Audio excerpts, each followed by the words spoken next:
He is a senior relationship manager at Integrated Enterprises before and presently a senior manager at Kotak Securities. He is also an education mentor for teaching Python R, machine learning, and deep learning algorithms and real-time capstone projects. Don't be carried away with these techno words. Known for delivering lectures with simplicity, I'm sure he will raise you from the grounds. He is backed by an education of BCom from PSG College, MBA in Finance and Marketing from VIT, and PG program in Business Analytics and Business Intelligence from Great Lakes Institute of Management and University of Texas at Austin. Thank you for joining us, sir. Looking forward to hear from you virtually. Welcome, sir. Thank you, ma'am. Thanks a lot for a very kind introduction. So, good evening once again to everyone. Hope all of you are safe and doing well. So, virtually. Welcome, sir. Thank you, ma'am. Thanks a lot for a very kind introduction. So, good evening once again to everyone. Hope all of you are safe and doing well. So, just give me a minute. I'll share my screen. And okay, ma'am, is my screen visible? Yes, yes, sir. Very much. Can anyone confirm if my screen is visible? Yes, sir. Yes, sir.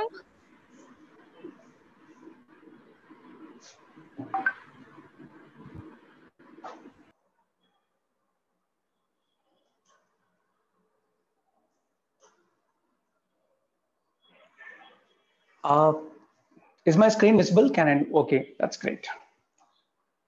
Okay, thanks a lot. Okay, so we will be talking about marketing analytics today, and as ma'am was saying, I will try to make concepts quite simple so that you can understand. And of course, the world has moved beyond the basics, and we are into completely different world, wherein which there are machine learning models that have been created, and they are actually able to replicate the human brain itself.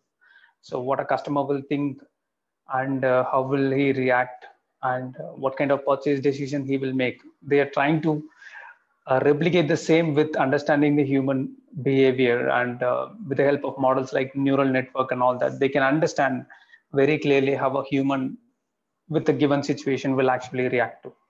Right, so that is how the world is moving.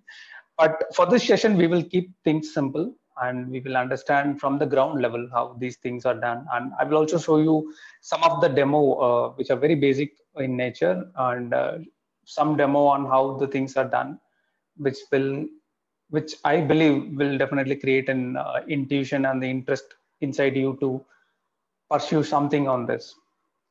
Right, one of the biggest advantage of doing analytics is that you can do it by yourself. You don't need a company, or you don't need a tool or anything as such.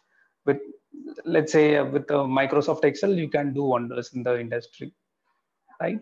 So that's a small introduction about the industry that I represent. And speaking of marketing analytics, let's say if I open a Netflix mobile app, my screen and your screen will be completely different, right? And my Amazon home screen will be completely different of yours, right? So that's how customizable and minute in detail they're able to build products that can focus on the specific customer, understand their needs, and based on the needs they can recommend the product, right? This is where the marketing is actually moving into. It's not just with Amazon or Netflix. You take any product, this is what is actually happening. You take media, you log into Facebook, what kind of advertisement has to be shown to you, even Twitter, anything for that matter. So based on your search history, let's say you've been looking to buy a laptop,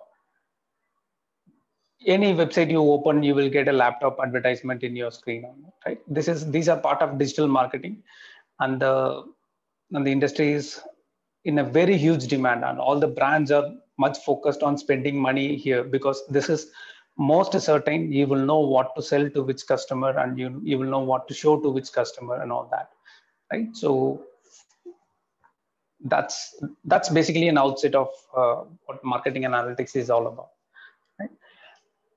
In this session, what we will see is we will see what is marketing analytics, a small introduction to that, and how it can basically in a supermarket, right? So the agenda for the session is going to be, we will have some introduction about the marketing analytics and how it has been applied in the industry. So one industry I have selected here is supermarket, how we will apply marketing analytics in supermarket. I've selected this because most of us can understand what a supermarket is, right? So when we talk something here, you can easily relate to the real time. And I will also give you some real-time examples other than supermarket, where are the other places that you can use marketing analytics without much of a complicated techniques or algorithms and all that. So how to approach marketing analytics in a simple way, right? That is one thing. And I'll also guide you with some of the tools that you can learn after this session, so that you can pursue something in the marketing analytics, right? And the last disclaimer I would like to say here in this session is that you might be looking at a plethora of plots, a lot of plots or charts and all you might be seeing here, but everything is to keep you informed and show you how the analytics is done. So keep your mind ready for that. Okay. So this is the question I was asking. I guess I was asking myself before. So what do you think? What are the kind of analysis that can be done in a supermarket? You can post your views in the chat box. But what do you think? Let's say there is a supermarket. What are the things that you can analyze there in your perspective?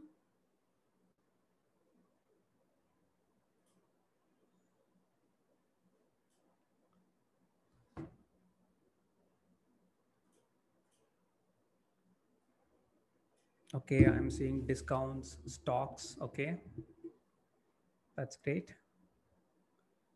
Buying behavior, excellent. Buying behavior and the products. Okay. Footfalls, that's an excellent input. How many customers are coming? The sales trend, great.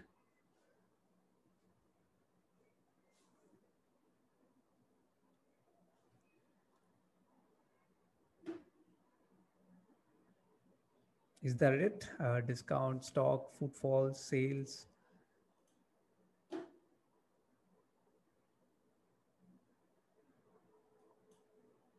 Higher engagement times, that's great. Consumer preference, demand and supply, superb.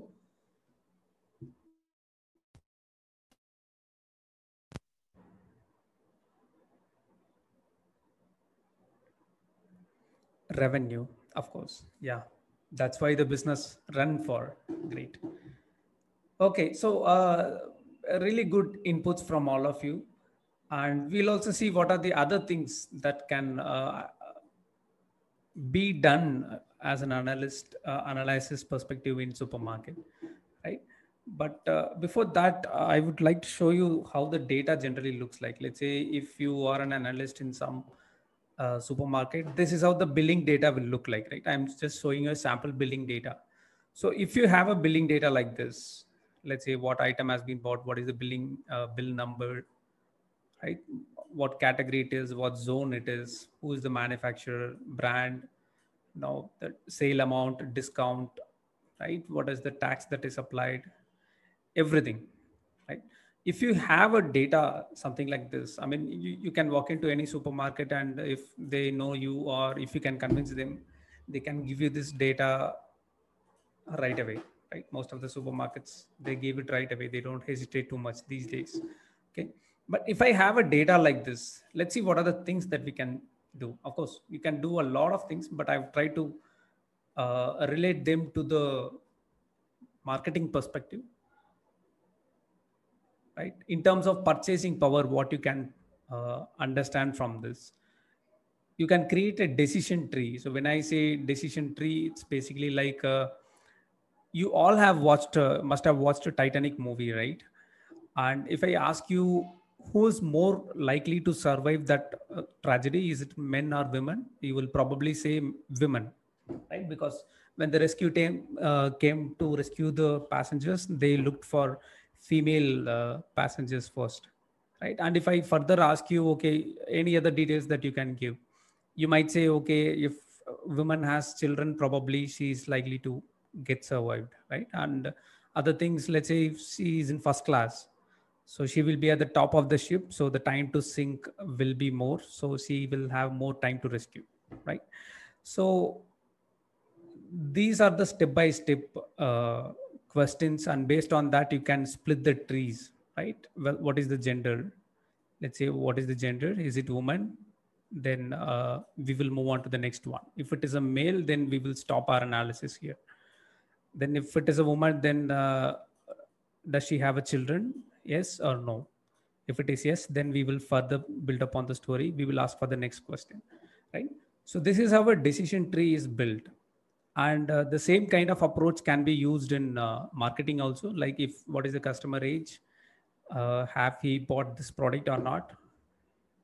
Right. So based on that, you can ask a lot of questions, and then you can understand what is the purchase behavior of the customer.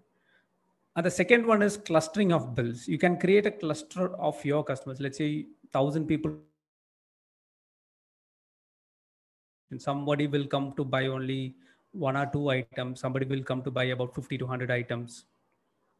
Right. But if you have clustered the bills, and you know that, okay, out of 1,000, how many customers will come to buy about 1 or 2 items? Let's say 300 people come to buy 1 or 2 items. And how many people come to buy more than 50 items? Let's say only 50 people or 100 people. So based on this, you can even organize where to keep your things. Let's say 300 to 500 people come to buy some simple items, let's say a milk packet.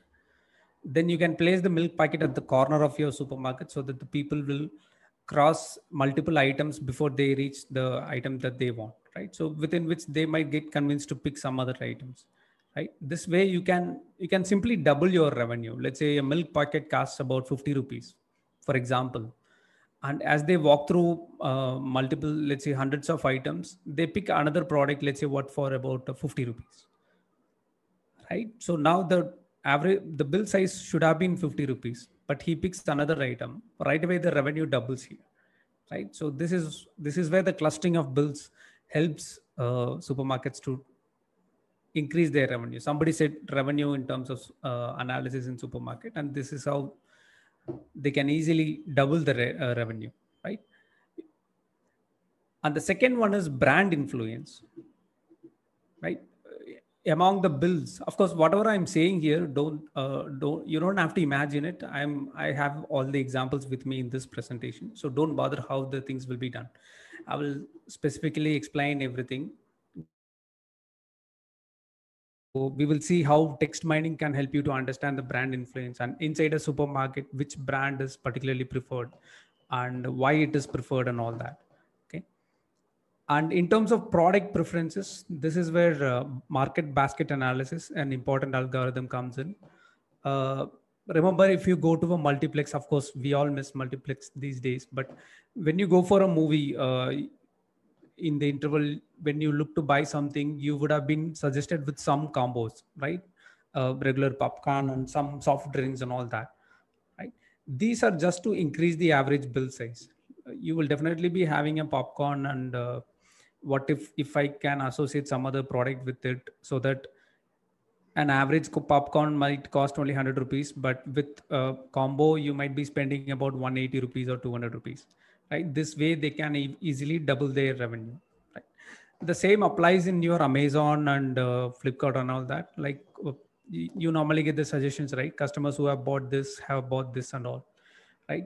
Even the same applies in the Netflix as well. If you have watched a crime thriller movie, next time you open the Netflix, you would be suggested with the same kind of genre movie, right? So this is basically called as market basket analysis, and we will see if it has been applied with a supermarket, how it can create an impact, right? And the last one is pattern of buying. Someone was talking about this, how it is happening. We can understand in terms of time. So when we normally see a super amount of sales in supermarket, Is it during the afternoon or morning or evening? If evening, what is the specific time that we can expect large number of customers? Yes. And the second one is most important one, which is RFM scoring. Guys, don't bother about the terms that you're looking at. These are very, very simple. By the time when we look at those techniques, you will realize that, okay, this is not a rocket science, right? So RFM is nothing but recency, frequency, monitoring. Like, let's say Twitter, for an example, you might see a lot of celebrities are having Twitter accounts, right? But you might also look at if you look at their followers or number of tweets that they tweet will be very, very lesser. Still, there are a lot of people who will not follow anyone. They won't even tweet also. And even if they tweet, probably if you check their profile, they will have only 3 or 4 tweets, right? In that case, I'll give another profile. Let's say he's not a celebrity. Let's say he's a normal movie reviewer, but he would have posted about 10,000 tweets so far. And if for every tweet, he gets a likes of about, let's say, 1,000 to 2,000 likes. And he talks a lot of things. He comments on a lot of things. He keep his followers engaging. Right now, if you compare a celebrity that I gave and this person, Twitter will love this person, not the celebrity, right? It's not because someone important is there in your platform you should value them, right? Because the return you get from that person is nothing, right? But in terms of the other person, the influencer, he's not a celebrity, but he helps you bring a lot of people into Twitter, right? So in terms of size, the other person could be very famous, but the infamous person with a lot of activities is what Twitter wants, right? This is a kind of example for recency, frequency, and monitoring, right? If you take Big Basket, let's say every 6 months, some customer places orders for 1 lakh, right? Every 6 months he places 1 lakh, but there is also another customer who buys for about 200 to 300 rupees every day. If you ask me for Big Basket, not the customer who places 1 lakh, worth of order size for 6 months is the biggest customer. For them, it is the customer who comes to the shop or who comes to the website on a regular basis, right? This is what they want. And you can relate this to any business. You take any business, it's not the size of order that matters. It's about the involvement, right? Every day customer keep coming to my shop, increases his loyalty, and it lets me learn something from my customer, right? What my customer wants, why is he coming to the shop and all that.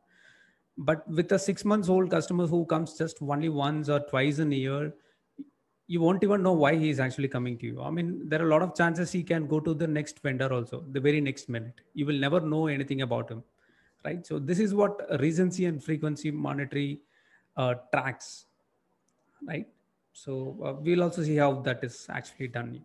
So these are the things that you can do with a simple supermarket data that we just saw, right? So let us dive into the topics and understand how this is done.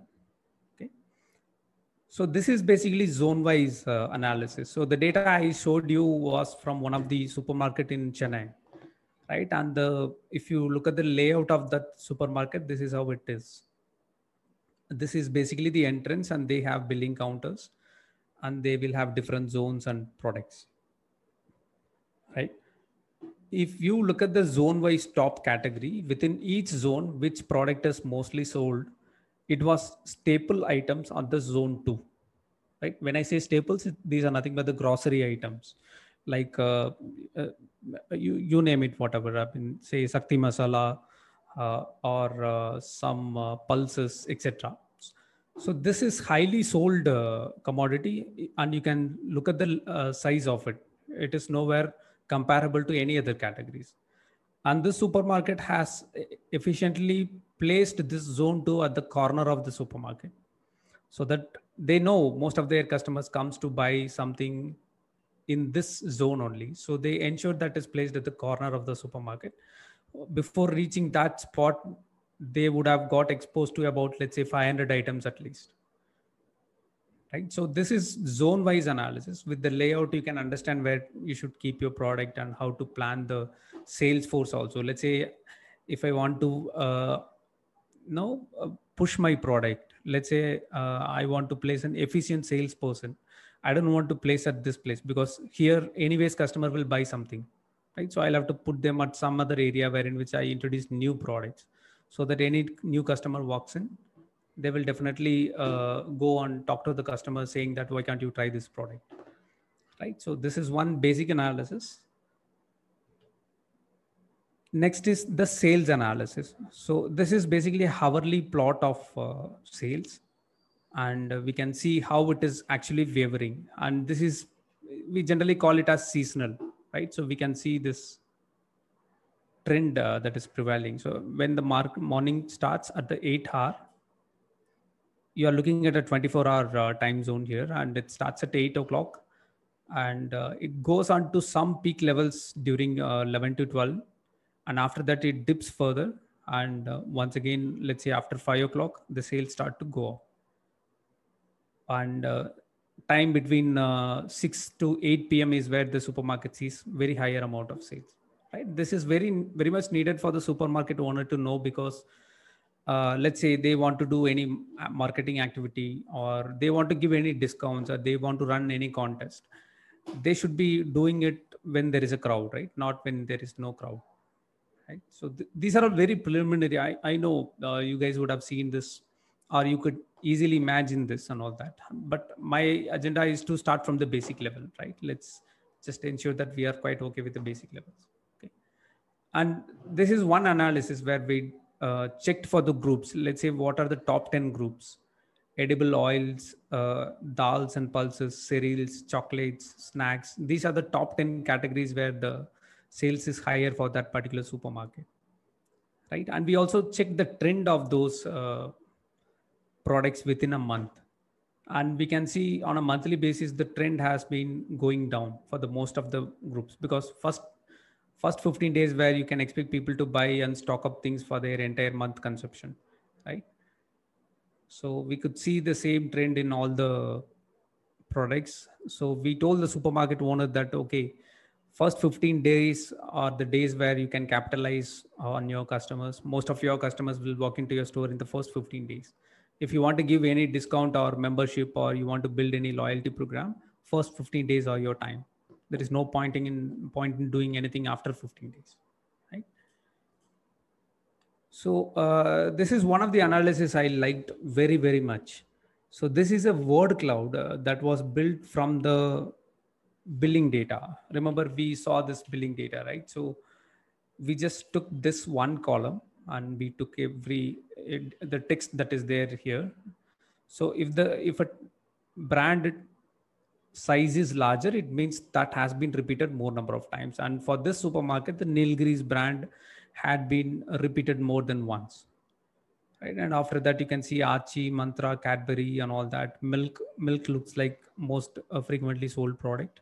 Masala, right? So we can also understand a lot of things from this word cloud. As you can see, you're not seeing words like fresh, pure, aroma, and all those marketing words. These are marketing words, right? What you're looking at is nothing but the brand and the product names.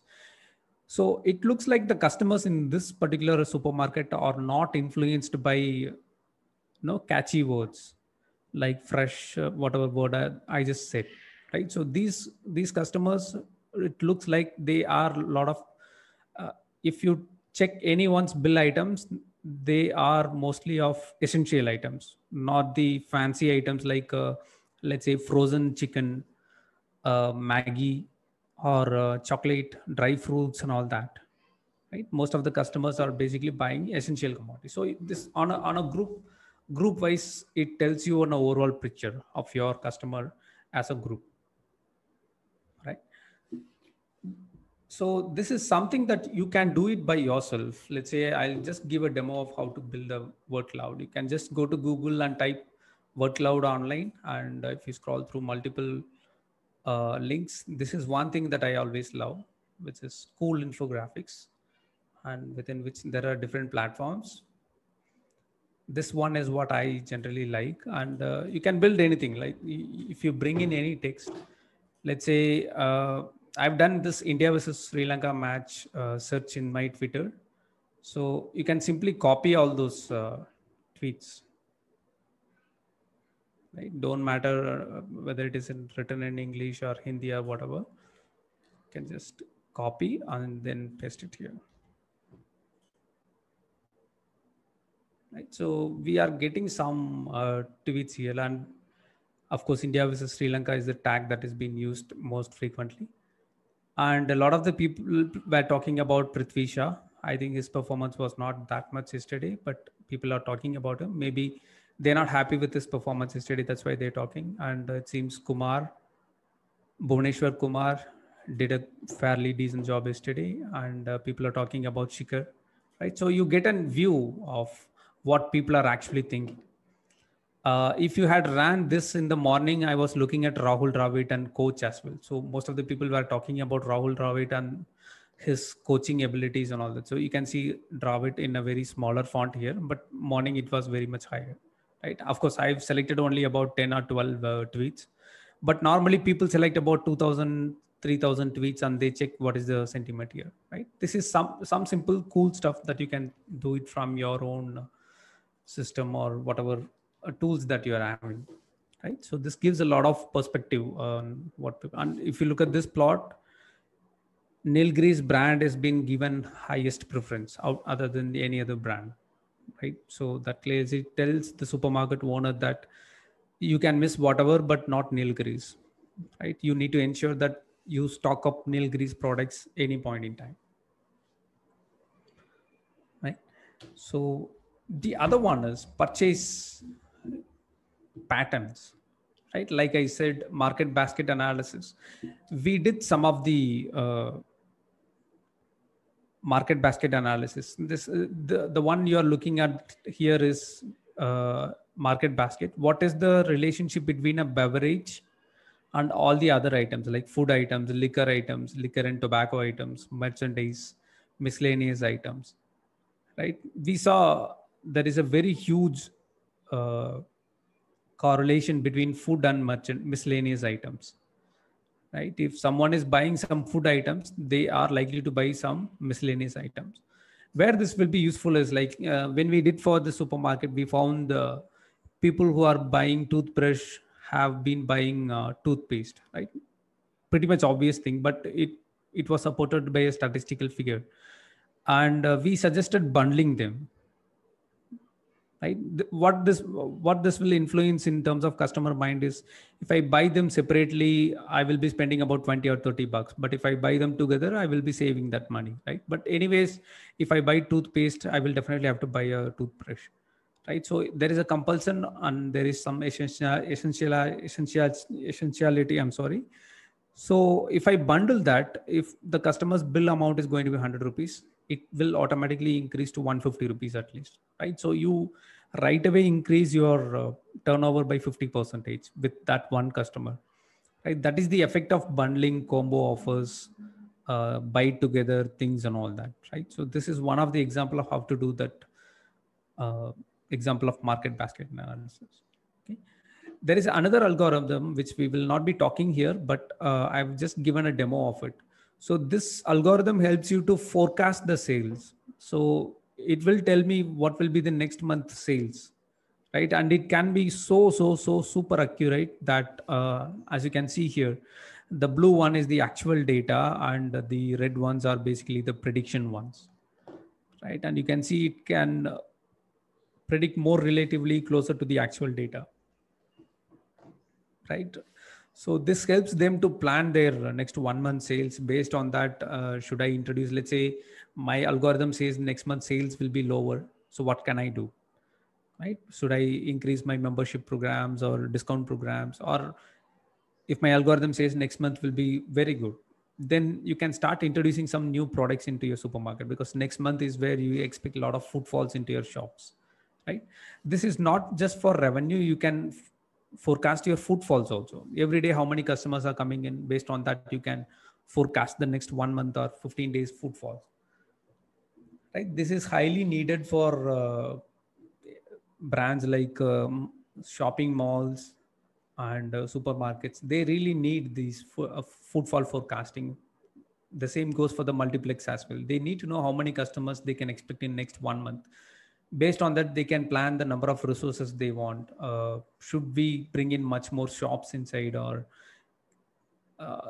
if there is any festival season coming next month, can I expect sales to go up or not? So it answers a lot of questions, right? That is this time series forecasting, right? You can easily understand these algorithms. Some 5 to 10 minutes YouTube videos will rightly set you understanding these algorithms, and from that you can take up, right?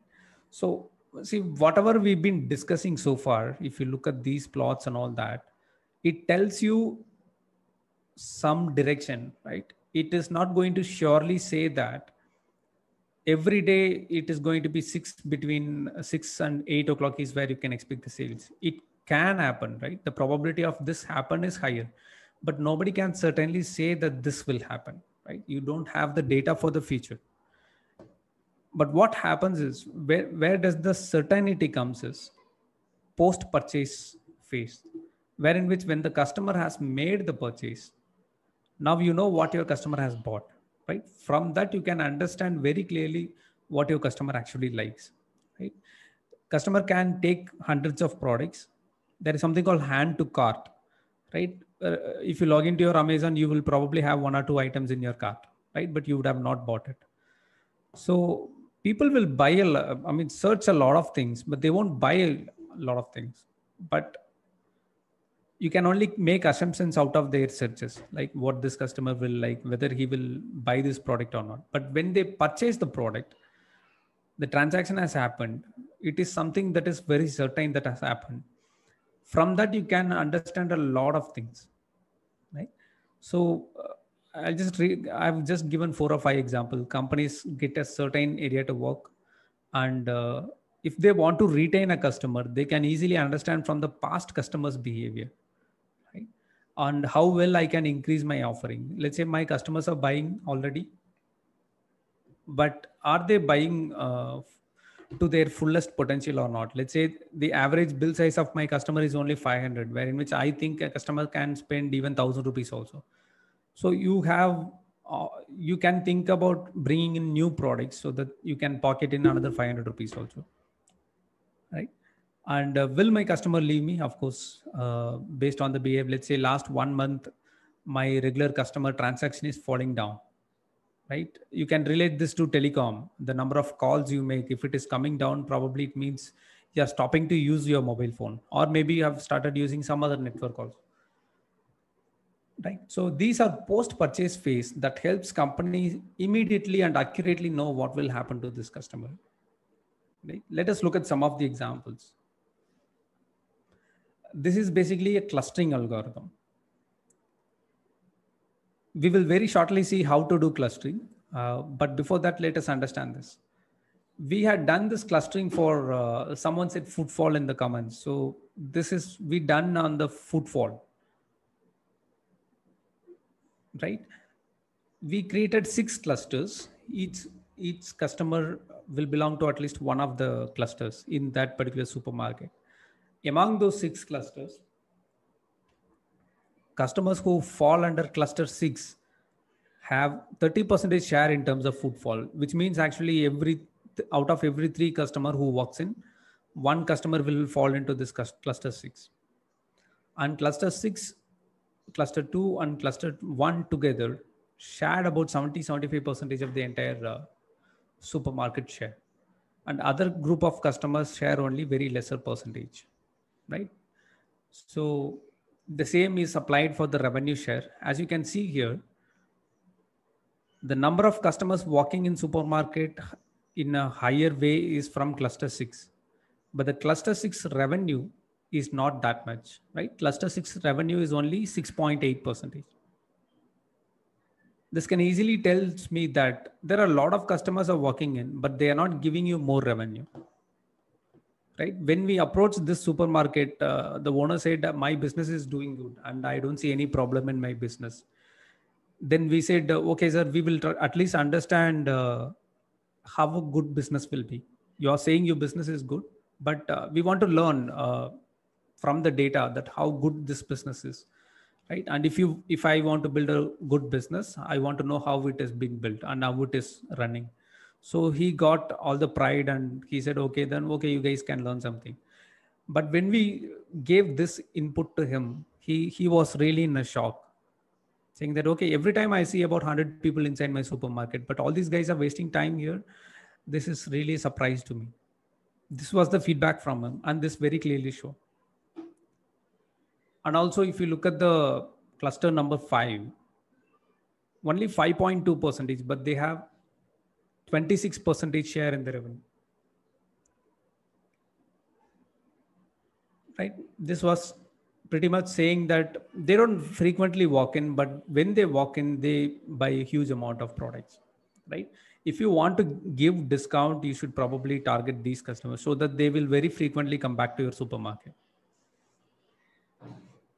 Right? For these customers who walk in and they don't buy too much, they buy only 1 or 2 items, you can suggest some market basket where in which you can give some combo offers to them, or you can introduce some discount, or let's say deposit scheme. You deposit 1,000 rupees, every time you purchase I give you 10% discount, right? So that their average bill size will keep going up, right? Because they want to cash back their payment, so they will definitely do a good amount of buying, right? If I say 1,000 rupees, he will have to make purchase for 10,000 rupees, right? That is when he can cash in the amount he has paid, right? So I've made a zero customer from 0 to 10,000 rupees, right? This was possible with understanding the clustering behavior, right? So now let us understand how this clustering is basically working. So I got this data, which is, I just randomly built this data. This is not an original data. Since you guys are in college, I thought I'll bring a college data. I have 26 colleges and some ratings given by their students. In terms of teaching, what would be the rating? Fees, placements, internship, and infrastructure. Right? I will just maximize this. So this is the data I have. The rating is given from 1 to 5, right? If I apply the clustering, so how do I apply the clustering? There is a formula called Euclidean distance. I'm not sure how many of you know it, but it's not a rocket science. It's Euclidean distance. This is the base for designing the clustering algorithm. And the formula is x2 minus x1 the whole square plus y2 minus y1 the whole square, right? How to calculate that? Let's say I've taken 2 parameters, teaching and fees, and I calculated distance. This is nothing but the square root of this value minus this value plus this value minus this value. If the distance between 2 items are very less, they fall under the same category. But if the distance between both items are very long, let's say the distance here is 3, there is no much relationship between them. And as you can see, the teaching rating is one and the same, but the fees rating is very different. Right? But if you look at these two, the teaching rating is, there is only slight difference, and the fees, they both have one and the same rating, right? So this can easily be understood with just this simple formula. This is one of the super powerful formula, right? Remember I told you my screen and your screen are different, right? Or let's say you use Airtel and I'm also using Airtel. All of a sudden you might get some discount from them. Let's say next 1 month the color tune is free for you, but I will not get the same discount, right? This is because they do clustering based on our behavior, and they think that this customer is likely to leave my network tomorrow, so I want to give something special to them. But that same will not be given to me, who's very regularly using the network, and I'm not giving them any signal that I'm going to move out of it. Right? This can be easily understood using the clustering. So I have 10 million customers, or let's say I have 1 lakh customers. I cannot see each customer case to case. If I build a cluster, I can build about 5 to 10 groups. Now I need to focus only on that 5 groups, right? Not 1 lakh customers. That is what the clustering does. And if I do this, so when I applied the clustering algorithm using Python, I got 3 clusters. And the average rating for this one cluster is, there were 16 colleges, and these were the average rating. But if you focus on the last one, this has only 2 colleges, and the teaching is 1, fees is 1, placement is 1, internship is 1.5. but the infrastructure is 5. So this tells me maybe this is a newly built college, right? And this college, there are 8 colleges wherein which the teaching fees placement is on an average only. They are not super excellent. Maybe these are tier 2 colleges, mid-level colleges. And the first one, this is where I guess your college is falling, 3.37, 4 point, excellent ratings. And they have about 16 colleges. So these are group 1 colleges. I can say these are group 2 colleges. And I can say this is a new college that has been started. But when I looked at this 26 colleges, I will not have that idea just by looking at these data, right? So clustering easily tells me how to segregate them. Based on that, you can use a targeted approach on your customers, right? So this is what the clustering does. And someone says clustering, don't think it is a rocket science. You just saw how it is done, right? Just simple distance formula. Now, whichever has less distance, let's say these two are one group, right? Based on this algorithm will identify who are the closer ones. And these two colleges have a very different, large difference. Let's say dissimilarity, right? So based on this, it will tell you who are the closest one and who are not the closest one. Right? And look at how those powerful algorithms can impact you. You can change your supermarket strategy itself based on this. It will tell you whether the supermarket is running good or not. It's fine that every time you see at the supermarket, there may be 500 customers, but out of that 500 customer, this clustering tells me 35% are simply wasting the time, right? So that's how we can easily assess the business. One of the top 2 hierarchical algorithms, clustering algorithms we have is hierarchical and k-means clustering. Just spend 5 or 10 minutes video in a YouTube. This will get you sorted, right? These are not rocket science, like you just witnessed. The second one is recency, frequency, and monitoring, right? How do I measure who is an effective customer, right? So when we approached the supermarket, he said the business is good, but we said, okay, let us understand your inventory management. Okay. So what we did is we did this RFM on the, rather than doing on the customers, we did it on the product. Let's say there is an Arvin milk packet. We did RFM on that milk packet. How frequently it is bought. Let's say on a day, how many people are buying Arvin milk packet and how recently it is been bought. Let's say every day, is it bought or not? And the last one is the monetary value. Of course, this was lesser for the Arvin milk packet, but the recency was very high and the frequency was very high. So it became a important product, right? Now, how do I get this recency?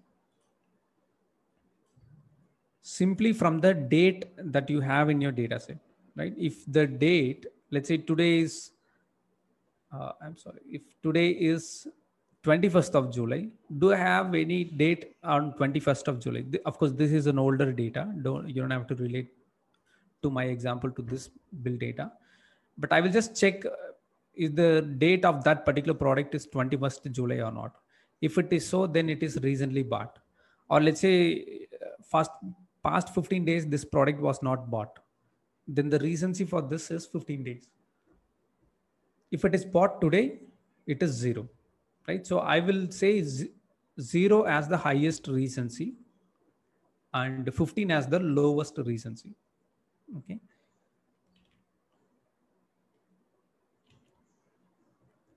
So this recency is sorted. I guess you are clear with this. In terms of frequency, last 1 month, how many times this customer has come in? Is it 1 time or 2 time or 10 time or 15 times? Right? Think of yourself, right? I'm sure you must be all using either Facebook, Twitter, Instagram, any of the platforms, right? I'm not in Facebook, but I'm in Instagram, right? You must be using at least any of these platforms. Think about your use and recency and frequency in that particular platform. I would say if your recency and frequency is higher, you're pretty much wasting your time. That is my feedback. But think about you yourself as a customer to Twitter or Facebook. Am I a recent customer or am I a frequent customer or am I a both customer, right? So in that way you can understand this. So we want higher frequency. right? Twitter will want you to open the app at least 2 times or 5 times in a day, or at least say 20 times in a month, right? That is what frequency is. More you open the platform, more you are likely to become a product to me, right? You will share some contents, you will like something, you will engage, you will create engagements. Perhaps if I like something, my followers will know what I'm liking. So now if I like one thing and I have 1,000 followers, I just promoted that one content to 1,000 customers, right? Without company incurring any charges, right? That is why they want engagements. So I will also see whether the frequency is very high or not. If I say milk packet, on a given day, is it bought more than 50 times or not? Right? Let's say a product like, which one I can think of? Very larger product. Let's say some utensils, kitchen utensils, right? It will not be bought on a everyday basis. It will be bought maybe 15 days once or 30 days once only. It will not have more frequency in a particular month, right? It will have only very lesser frequency. So even the turnover of that product might be higher than the milk packet. Let's say that utensil cost about 1,000 rupees. It is 20 times of this milk product. But if milk frequency is 50 times, it is double or more than double than that particular product, right? So I will give more importance to the milk. You can easily calculate all this, right? Whether it's a customer is a recent customer or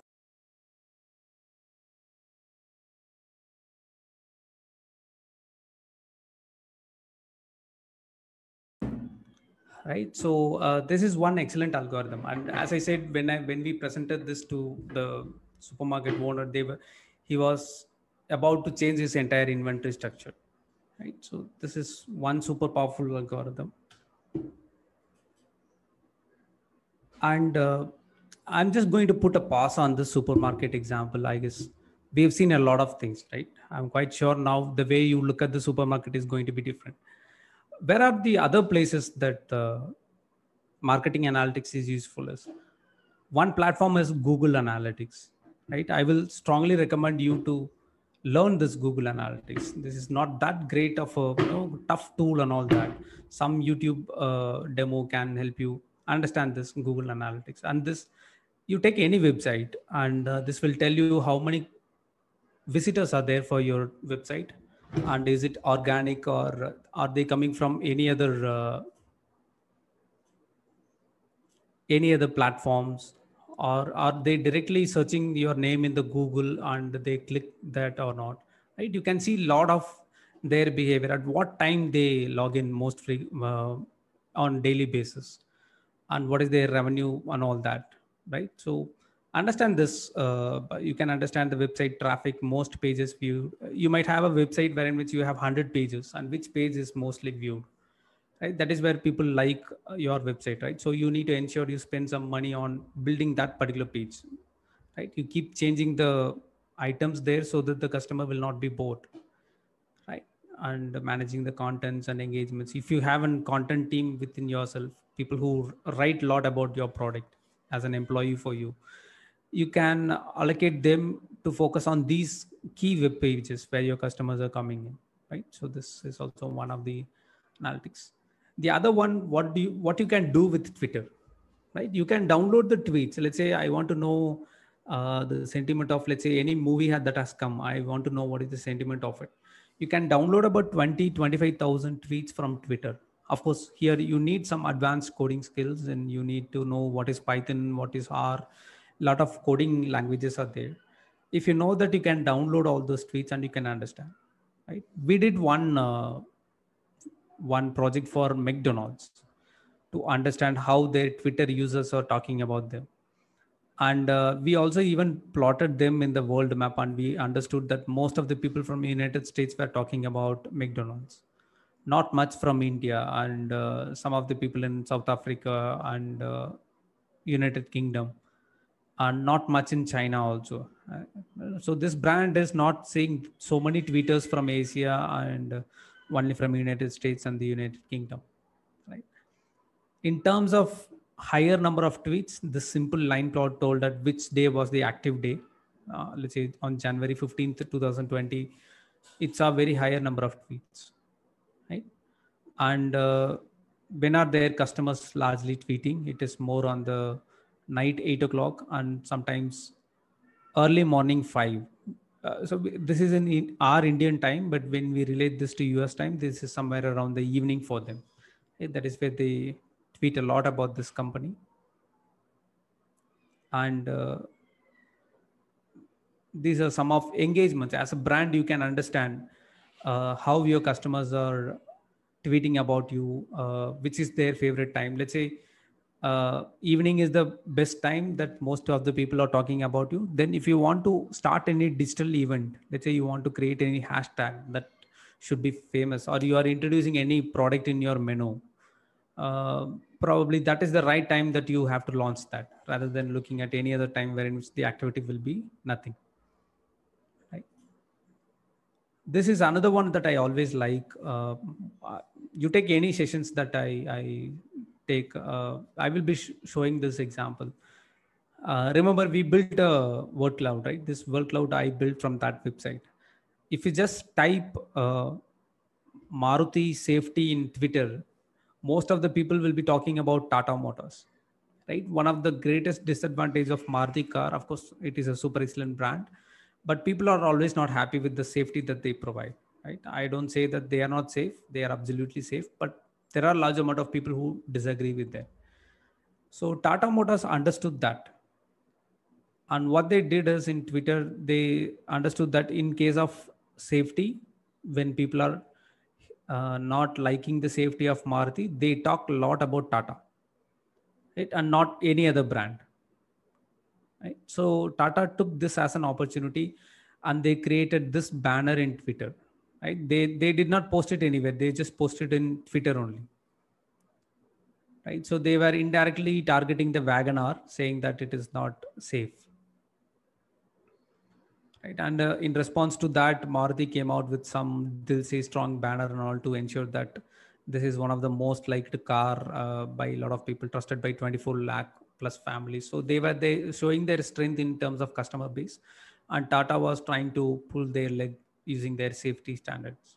Right? So this is a simple, powerful, because of simple word cloud, they can build some powerful marketing advertisements, right? This really, I'm not sure, some of you might have seen this already in the Twitter also, but this is how powerful a simple tool can become, right? This is also part of marketing analytics. The other one, when we did Twitter analysis for McDonald's, when we check the word cloud, what are the people talking about when they are talking negative about McDonald's? So they were not happy with the drive-through, and when they are not happy, they also talk about your competitor, which is Burger King. Right? Some worker is pictured, maybe he was not maintaining some hygienic standards and all that, right? You can easily understand. People are not happy with the ice cream that you provide, and people also talk about your other competitor, Pizza Hut. Right? So it gives you a direction where your customer are talking about you and where should I actually focus, right?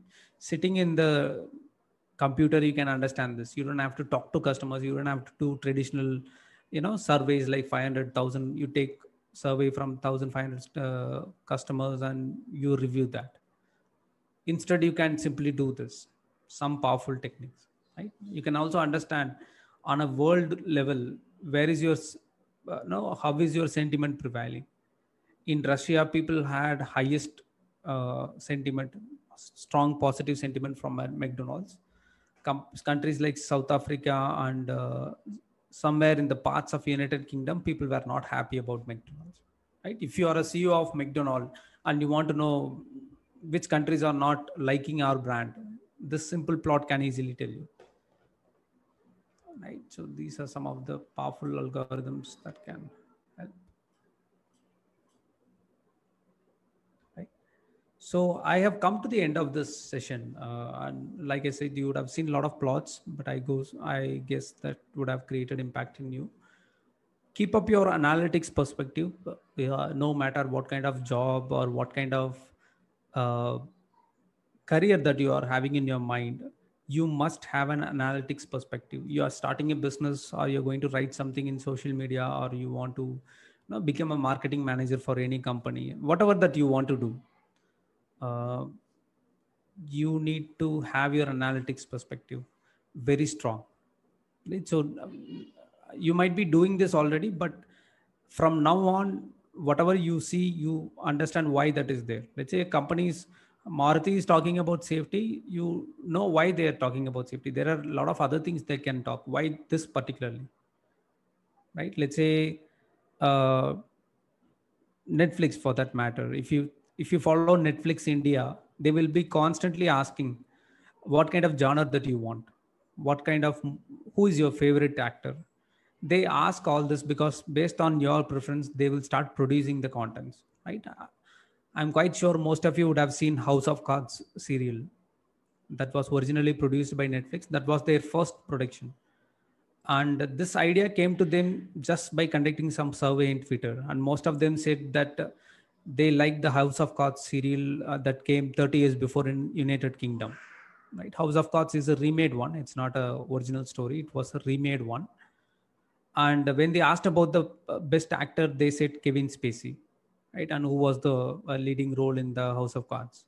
So they just combined all this, and the favorite director was David Fletcher. So they combined all these three people and created a serial, and this was a huge success for Netflix, and it came out with a free of cost.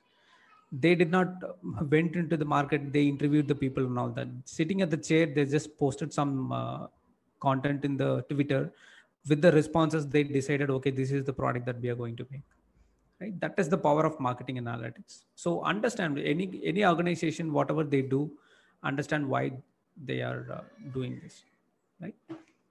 So if you want to learn all this, I have given some of the techniques that you can start with. So for the beginner level, you can understand how to create a Excel dashboard, and how to create a word cloud. We just saw that. And what is Google Analytics, how to do analytics in that. Mid-level, some of the machine learning algorithms, like we discussed, something like clustering and all that, decision trees on all this, and time series forecasting. Power BI is one excellent tool to visualize things, like Excel dashboards. Power BI, you can learn it in the mobile also, right? I would strongly recommend you to search around this topic. If you want to move into advanced level, this is where some of the algorithms that we saw in the session, like market basket, wherein which creating combo offers, right? And what is RFM analysis, how to do that, recency, frequency, and monitoring, some time series forecasting. And the last one is neural networks. This is where I said you can replicate the human brain, right? So these are some of the techniques that can help you to, excel in marketing analytics. And one good thing about all these platforms is you don't have to spend money. Just go to your YouTube, spend at least 30 minutes of your day, every day.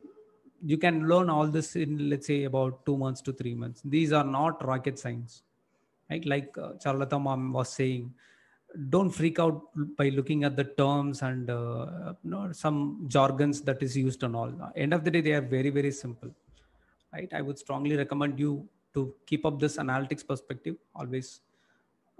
Open up this, allocate some part of your brain to this analytics, and never allow it to go into sleep mode. Okay. So that's it from my side. Thank you. Thank you very much, guys. Thanks a lot for your time. Thank you. Thank you so much, sir, for a very enlightening and informative webinar.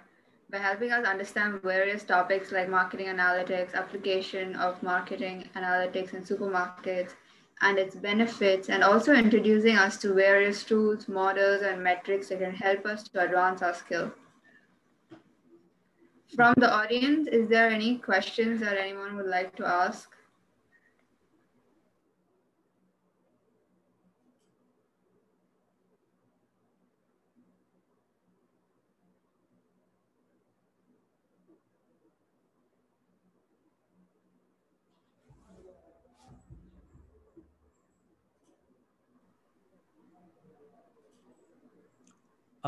And any course to learn, see, if I've just given you some of them, you can learn it by yourself. Or if you want a course that will compile all this and give you as a package, then Just go to Udemy and type marketing analytics. You will be looking at some of the good courses. Of course, with the certificate you can get Coursera, Udemy are some of the good places to look for some better courses with certificate. And see, certificates are not huge thing. Nobody is going to ask your certificate. You can make one actually in these days. Your projects, your practical projects, let's say you have, okay, you have learned the marketing analytics. What are your projects, what you have done? That is what companies will be interested more than the certificate, right? Suggest us any good book to study about marketing analysis. No, I'm quite sure there are a lot of books, but I guess Philip Kotler's marketing book might have been given in your college itself, or if not, then just take that book, understand each marketing concept. Now let's say someone talks about customer retention. Now go to internet and see how to apply marketing analytics in customer retention, right? That will open up huge amount of methods that you can use from advanced to beginner level. If you look at a book, that will restrict you with only 3 or 4, right? What if you don't understand all those 3 or 4? So it is better to learn the domain perspective. When I say domain, you understand what is marketing, how to retain a customer, how to pitch your product. Then based on that, look for that information in the internet. It is available at free of cost. Why should we restrict ourselves to a book, right? Book is helpful to learn the functions, learn the domain knowledge, how to do business. You can learn from the book, but the techniques and modern approaches, of course there are a lot of good books, but today's book is becoming tomorrow's I wouldn't say waste, but not an updated one. So think about a mobile app. Every day you get hundreds of app updates. Don't stick to the book for learning new things. Go on to the internet. Okay, that will be my response for that. Yeah. Institute. I don't think so. See, you don't need an institute. I think YouTube is your institute. Be at your own pace.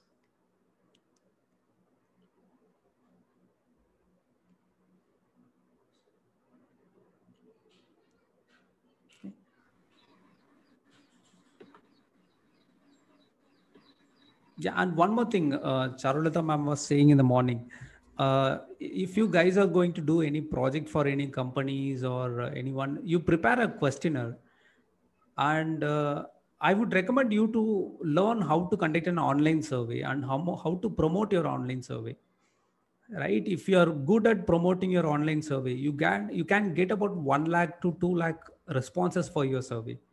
But if you intend to do physically, even if people like your questionnaire, you cannot cross more than 500 or 1,000 respondents, right? It is physically not possible. But if you know, or if you learn how to promote your online survey, by the way, you would have learned how to do marketing in online, and you would have known how to create a content which most of the people will like. So I'm going to target 10,000 to 20,000 people. So I will have to be very sure of creating good content, right? So learn how to create an online survey and get the responses. Once you have them, you can download in an Excel format. And like I said, if you know how to build, Excel dashboards or how to build word cloud, you can simply do this with just mouse clicks, right? We just saw how to create a word cloud. So you can just copy that one particular column and put it into word cloud. You can beautifully create that. I think if you do a manual questionnaire, that is not going to be possible, right? If you want to interview top CEOs in all the companies, you can still do that, right? You don't need a company to back you on that. Go to LinkedIn, create a survey and post it to all the CEOs that you can see, right? If you post it to 100, probably 5 or 10 people will respond. They will definitely respond. Nobody will say no. Don't think that people will avoid you. Not at all. This days is or highly opportunity days.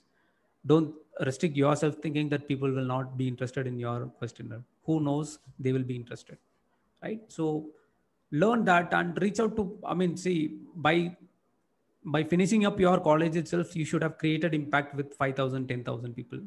Think big, right? Don't restrict yourself. People love to read students' questionnaire, right? Particularly whenever I see a student's survey, I always want to check how smart these people are, right? At least to know whether they will replace my job.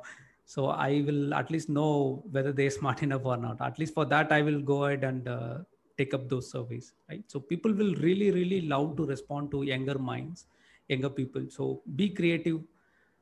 Once you conduct one successful online survey, you would have known how to create content in internet, how to conduct a successful survey, right? How to attract people, how to conduct analysis. If you have all this four, leading consulting companies will come and take you. You don't need certificates. You don't need, the number of books that you should have read. You just put this in your resume. Hundreds of companies will be interested in you, right? Because you are not a walk the, I mean, you're not just the person who will talk. You are the one who is going to do the walk and talk, right? So think big, start learning all this, right? So on behalf of everyone present here, I would like to thank you once again, sir. So on that note, I would like to say that we almost come to the end of day 3. Before wrapping up today's event, as a token of love and gratitude, we would love to honor our speaker, Mr. Uday Kumar Devraj, sir, with a virtual felicitation poster for your tremendous efforts, esteemed presence, and valuable inputs. And upgrade our skills. This event is happening for next 2 days as well, with different engaging educational topics and amazing speakers. Therefore, don't miss this opportunity to gain knowledge. On that note, we are wrapping up this enlightening session. So once again, I would like to thank you for